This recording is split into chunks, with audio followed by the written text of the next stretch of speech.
Al hablar de las teorías de la paz, es importante abordar dos elementos fundamentales de análisis iniciales.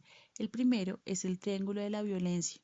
Es un concepto que introduce Johann Galtung, con el cual intenta representar la dinámica de la generación de la violencia en los conflictos sociales. Para Galtung, la violencia es como un iceberg, que tiene una parte visible y una que no es visible para todos. La visible está enmarcada en el ámbito de la violencia directa. Esta se concreta en comportamientos y responde a los actos de violencia. Sin embargo, la más compleja es la invisible. La estructural es la peor de las tres que él considera y describe cuál es el conjunto de estructuras que no le permiten la satisfacción de las necesidades a las personas.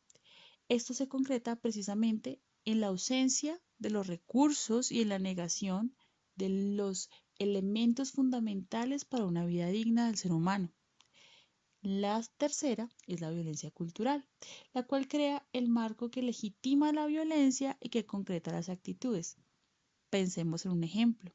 Una persona con bajos recursos económicos que hace parte de la población afrodescendiente tendría dos de las características invisibles que hacen parte del contexto de la violencia. Por un lado cultural, en términos de la segregación o de la violencia racial, y en la violencia estructural si nos situamos en su bajo estrato socioeconómico que le impide satisfacer sus necesidades básicas insatisfechas. Este concepto del triángulo de la violencia es muy importante para que lo tengamos en cuenta durante el desarrollo teórico de las unidades. Por otro lado, como segundo eje, tenemos que tener en cuenta cuáles han sido las etapas en los estudios e investigaciones sobre la paz. En primer lugar, entre 1930 y 1959 contamos con el enfoque violentólogo.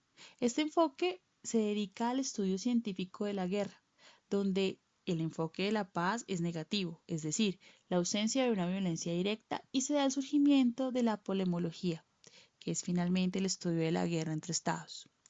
Entre 1959 y 1990, gracias a la creación del Instituto para la Paz de Oslo, surge el concepto de paz positiva del cual se hablaba anteriormente.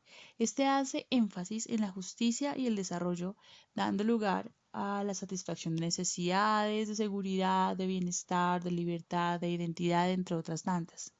Y desde 1990 hasta la actualidad se ha desarrollado el concepto de violencia cultural, introduciendo el concepto también de cultura de paz y haciendo énfasis en la educación y la comunicación para la paz.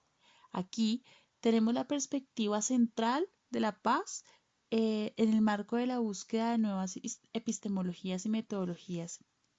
La perspectiva de la paz que estamos viendo en esta última etapa no es negativa, no es positiva, está más cerca del concepto de la paz imperfecta.